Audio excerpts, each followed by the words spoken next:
Hello, this is Willy. Are you enjoying Rebirth mode? For those who watched the first part, I believe the sections where you push through the acts weren't too difficult. If you found them challenging, please leave a comment. Today's content is quite long, so I'll be walking you through a few key topics. First, I'll cover the content available after entering Saluto.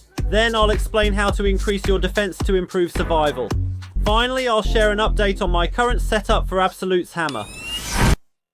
Now that we've arrived in Saluto, we'll start running Chaos dungeons using the Chaos statue. From this point on, you'll probably notice that Saluto has a lot of different NPCs, and you might wonder what you should do next. Let me explain each of them briefly. First, once you start using the Chaos statue in Saluto, there's something important you need to do. There are Stenella pirates and Ribjaw pirates, and you can choose one of them. I chose the Ribjaw pirates. Here, you can press the bounty and select the quest that gives a lot of Ribjaw coins. While running the Chaos dungeon, you can clear it. If you keep repeating this, you will accumulate these Ribjaw's coins. By using these, you can buy at the black market. I think this black market gets updated every 8 hours or so. Here, you can choose rare skill selection and rare link selection box, or magic skill selection and magic link selection box. So it's important to grab this point and make sure to collect the various boxes that are hard to obtain from here. This is essential content you must do. Next, Undecember has daily and weekly tasks. Daily tasks include the Spire of Barrier and Descend raid. The Spire of Barrier is here. You can enter through the recruitment board. If you disable random matching, you can enter alone. Usually people go in alone to hunt, so always uncheck it and go in solo to hunt. When you enter, the Spire's trial begins. Just keep defeating the monsters. Then the waves will keep advancing, so please reach the highest wave as possible as you can and collect your rewards. When it ends like this, you can exit and click on the recruitment board again to receive your rewards. Rewards are granted only up to the highest floor you can reach, so you can repeat it daily, but rewards are only given based on the highest level achieved. And you can also enter the Descend raid through the recruitment board here. Additionally, you can join a party and enter through a party recruitment. This time, both the season and standard servers are running together, so players can be matched with each other. You'll probably be able to clear the Descent raid easily from the start. If possible, you should choose hard mode to play, but keep in mind that the starting level limit is 80. Also, the Descent raid is only available at this specific time of day. What you should note here is that lower levels in raids might be kicked out. As for weekly tasks, there's the Guild Raid and the Void Rift. The Guild Raid is exactly what it sounds like. It is a raid conducted with guild members through the guild manager. It involves 4 to a maximum of 8 members to do. The rewards are really good. Various guild link runes, guild skill runes, and, as you can see, rare and legendary essence upgrades are available, so it's essential to join. Make sure to complete 5 easy and 5 hard rounds, because like I said, the rewards are great, so don't miss out. There's also the Void Rift here. You can enter through the Salvus NPC. You keep defeating bosses step by step until you reach the highest level boss you can handle. The rewards are quite helpful and worth it. Originally, this content was on a bi-weekly basis, but starting with this Rebirth mode, it has changed to a weekly basis. Besides that, there are various other contents. It might be really overwhelming to complete everything. So for now, just consider that there are these types of content, and I will explain more in detail in the next video. For now, focus more on the daily and weekly content. Now first, if you go to the 1 o'clock direction on the map, there is a minecart. This is the mining content. Here you can find various essences and gems. It's a dungeon where items come out really well. However, in the previous season, entrance tickets didn't come out easily, so it was hard to run it frequently. But if they come out well this season, it will be like hitting the jackpot. The second feature is the Constellation. You can use a zodiac stone, which is located behind the researcher at the 1 o'clock position. You can enter through this NPC. The zodiac stone is used to enhance the zodiac node. If you look at the zodiac, you'll notice there's empty space behind the traits at each stage. Place the zodiac stone here according to the engraving upgrade requirements and use it. While important, I have to admit the Constellation can be a bit boring and tiresome. Last season I only played 2 matches before stopping. However, the more you engage, the more variety and choices you get, so it's worth it. Anyway, I got really bored. And third, there's Lacrima. It hasn't been released for me yet either. I'll give you a quick look at Lacrima in my previous video. Lacrima sometimes randomly appears in the Illusion Garden within the Chaos Dungeon, or it can appear when you use a rare Chaos card called Illusions. When registering, click the plus icon and select the first Mist of Illusion in the Monster Summoning tab to activate it. You'll immediately see an item called the Mist Burner. At first, just place the charm here. As you continue hunting, an item called the Third Eye will drop. It doesn't drop easily, so you'll need to repeat the process a few times.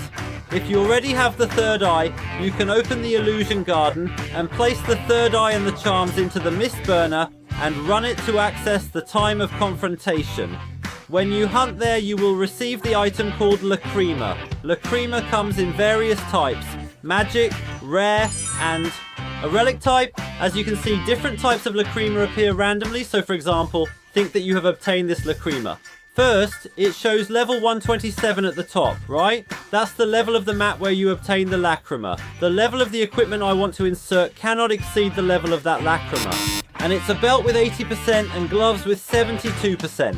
This is 80% of the magic grade belt I register, and 72% of the abilities of the rare grade gloves my character will have. The effect is like wearing 2 of that equipment. If it becomes a weapon, the effect is immense. To see which options are applied, you can check the item here, and you'll notice a little star-like symbol first. Click on this and it will show only the options that apply to Lacrima. I haven't unlocked Lacrima yet, so this feature is still locked for me. Ultimately, the Lacrima that includes weapons in 3 artifact slots is the most preferred Lacrima. The fourth is equipment production and crafting. You need to use various essences through enchanting at the blacksmith, and this is something you really need to repeat. This is very complex, so I'll make another video for it and upload later. And as for crafting, if you look under alchemy, there is crafting, and you can think of it as adding additional options by placing it here. And fifth, there are collecting charms, crafting chaos star, and enhancing charm slots.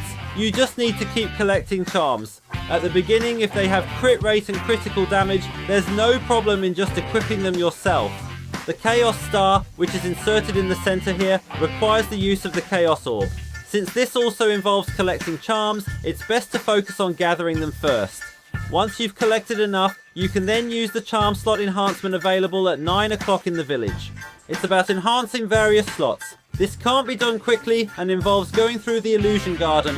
Get this item or run the mine content using minecart to collect items that can be enhanced. Now, you'll be starting the Chaos Dungeon now, but you might find yourself dying easily, not just from the damage but also due to the low survivability. I kept dying to the boss as well. This can be improved by focusing on defense, adding defense to your gear, and using the Shout of Provocation to boost it. Additionally, you can use the magic link rune Fighting Spirit. First, for your armor, you should generally equip helmets, armor, and spolders with the highest possible defense. And if it also has various resistances, that would be ideal. For war cries, you can use the Shout of Provocation. In sections where mobs gather, you can cast it directly, but it's best to attach buff activation when hit rune, so it activates when I get hit. Connect the Shout of Provocation to activate with it, and the rest of the runes should be linked to time acceleration, hushed shout, lingering shout, and increased duration. The rest of the runes are set up as I find convenient, so please just take it as a reference. You can get the link rune called Fighting Spirit from the Magic Link selection box. Currently, you can either use the black market or dismantle equipment to obtain it. The reason Fighting Spirit is beneficial is not just because it also amplifies damage, but it performs excellently in reducing physical and elemental damage. In Undecember, you ultimately need to balance defense, evasion, and resistance. That's why it's important to gradually increase these stats to avoid difficulties later on.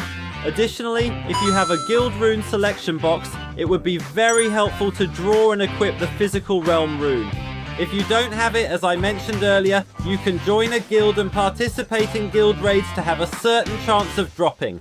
And currently my hammer build is set up like this. First, the Absolute's hammer is awakened as a source, with an amplification of Mana Storm and amplify physical projectile damage, pierce wound and piercing.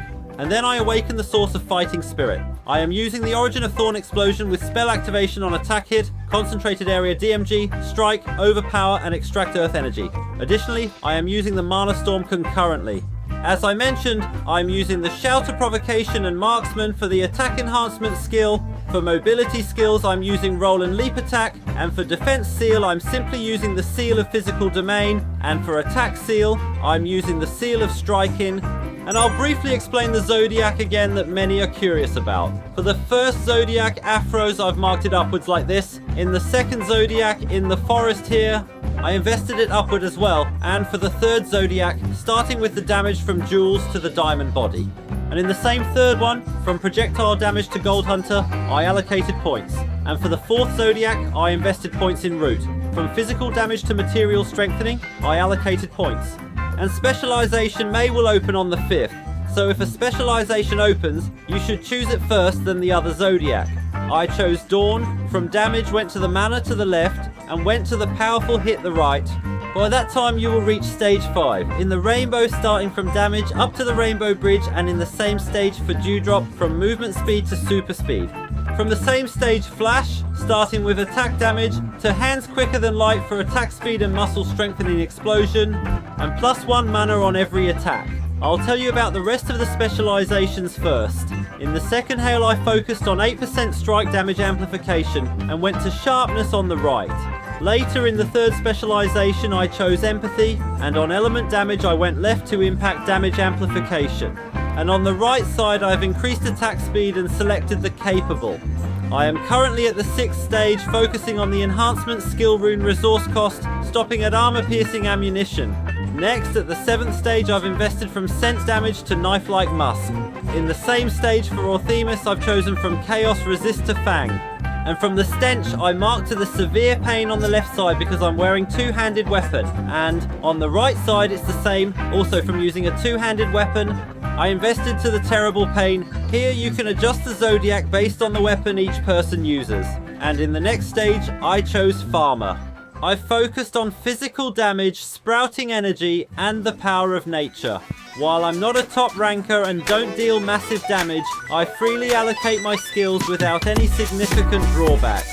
This setup isn't perfect, but it's been enough to handle up to the 6th tier Chaos card without much difficulty so far.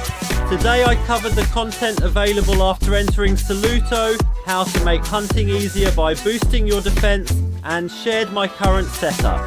The most popular skills right now seem to be Ice Crystal Arrow and Earth Blow. Since the hammer is a new skill, we'll have to see how much longer it remains effective. If you leave any questions, I will use them as a reference for the next video. Recently the subscribers has increased significantly and many people have watched the live broadcast, which really surprised me. I'll definitely put in more effort to improve. Thanks so much for everything. This was Willy.